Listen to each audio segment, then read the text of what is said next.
Okay, so this is a video about some strategy on targeting.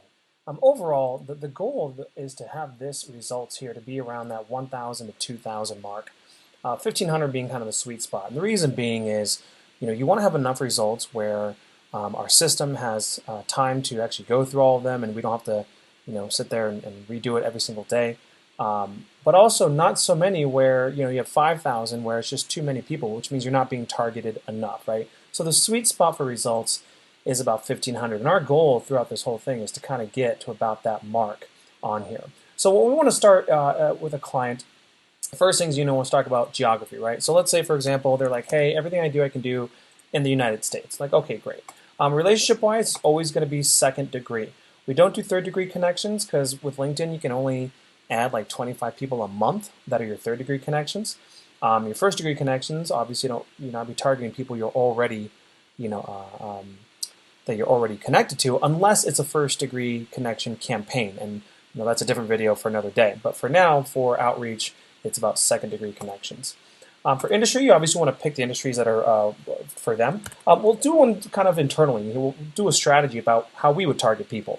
And we're no different than any other client. So for example, we only want to target computer software industry. Okay. Now other clients might have multiple industries, in which case, and actually I'll do that here. I'll put a couple more tech industries in here just to showcase a concept later here in this. So I have 3 industries listed. I have United States listed. I have second degree connections listed. Okay.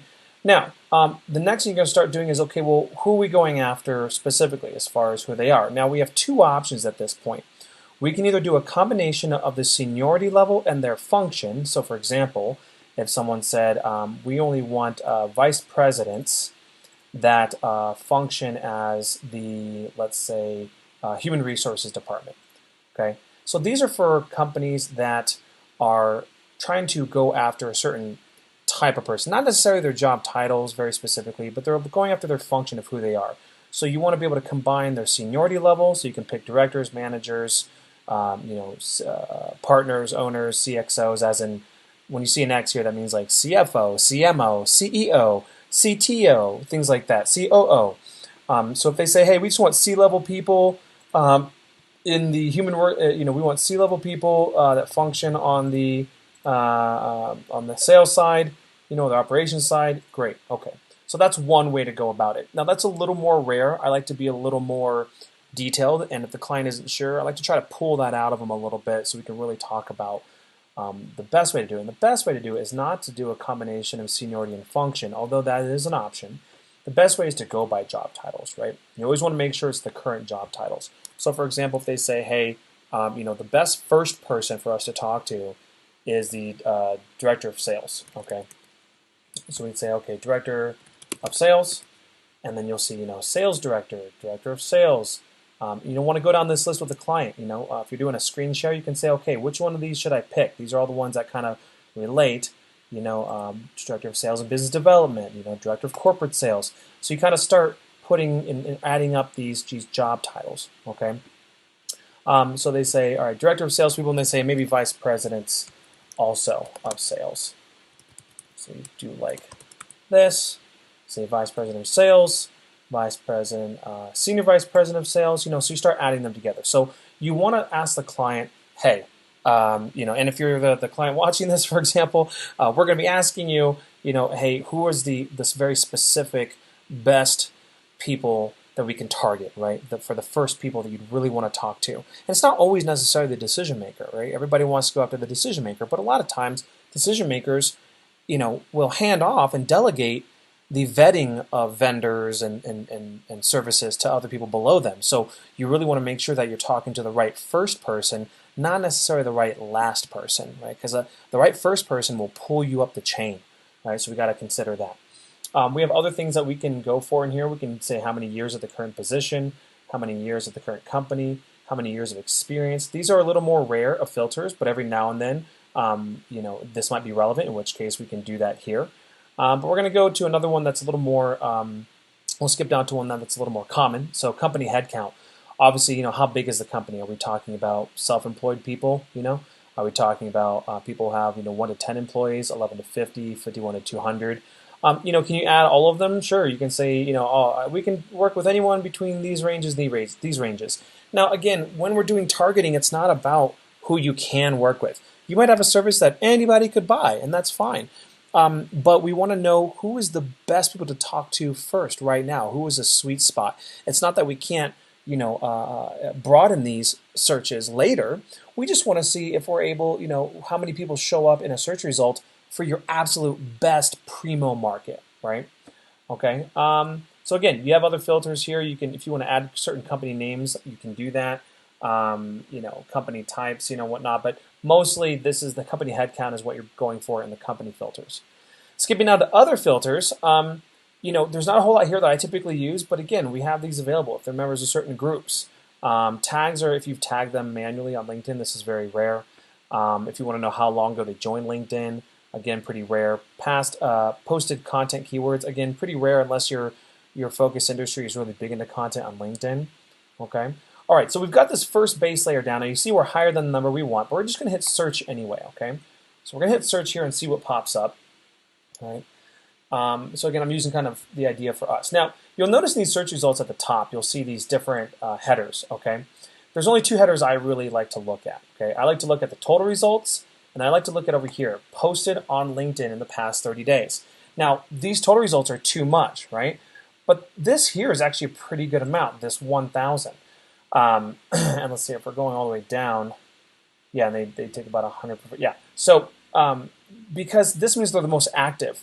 See, we can go after the total results, but some of these people might not be as active on LinkedIn. But if they posted on LinkedIn in the last 30 days, that means they're checking their LinkedIn, which means these are the best people to go after. So my real goal is if I can get this number, and it's already 1K plus, which means it's probably already in that 1,500 mark anyway. If I can make this 1K plus right here, 2K plus at most, but they posted in the last 30 days, then I'm happy, right? But let's say we need to dial this down. Let's say that's too much, right? So let's say this said, 2,000 or 3,000. We might say, okay, well, what can we eliminate? So then you're going to go through the second round.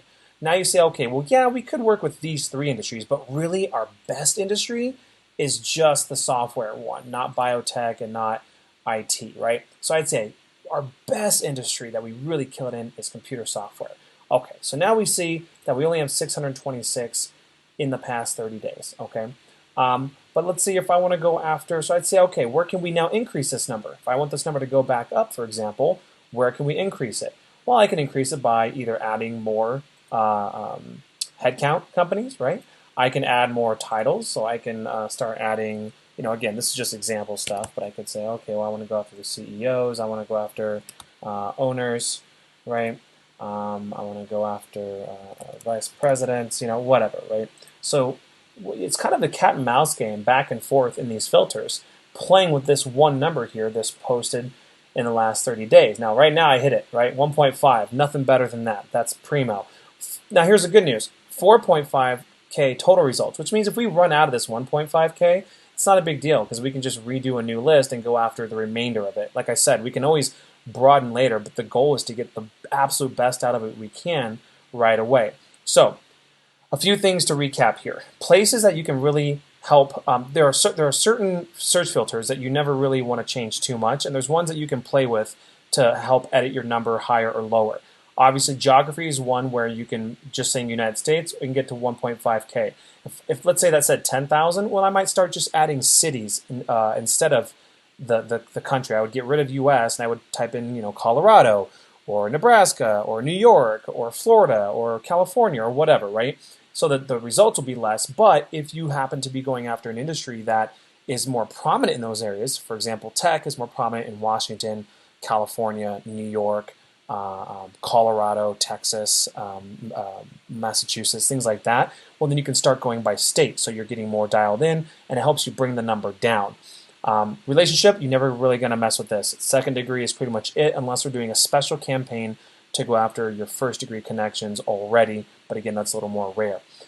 Industry, you can play with industry, but again, if you are a service, if you're B2B, obviously you're not going to have all industries that typically use service, unless you are in a general industry like finance or insurance or real estate. But for the most part, you want to dial in on the industry. So you can have a few, but I'd say you can play with this a little bit, but you really want to have just the best and most specific industry. Company headcount is another one actually that you really want to be more specific with. People like to think that their service or their product is relevant for everyone, but the fact is, depending on the size of the company, they might not talk to you, right? They might have in-house people who do that thing, or maybe you only talk to CEOs, but a CEO of a 5,000 plus company is too big. You're not going to get a hold of the CEO, right? So here's where you also want to be able to play with it and say, okay, well, yeah, I could go over all these big companies or whatnot, but say, well, gun to my head, which ones would I really choose? And this is a place we can play with it a little bit to help edit that number at the top.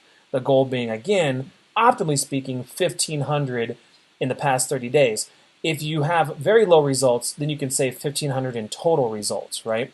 But the optimal outcome is 1,500 in the past 30 days. Okay. Let's see here. Okay, so then now once you've had your list, let's say you're like, all right, let's say you hit your 1,500, or again, it can be anywhere between 1 to 2,000. It doesn't have to be exactly 1,500. And again, it can be total results as well, and not just past 30 days. Those are totally acceptable, right? I'm just giving you the absolute best case scenario. But let's say you get to your version of the best case scenario. Now what you want to do is you actually want to start going through just the first page. You don't got to go through any farther than the first page, but start scrolling down and start looking at these job titles. The job titles in bold here are their current job title, and down here is kind of maybe a past role.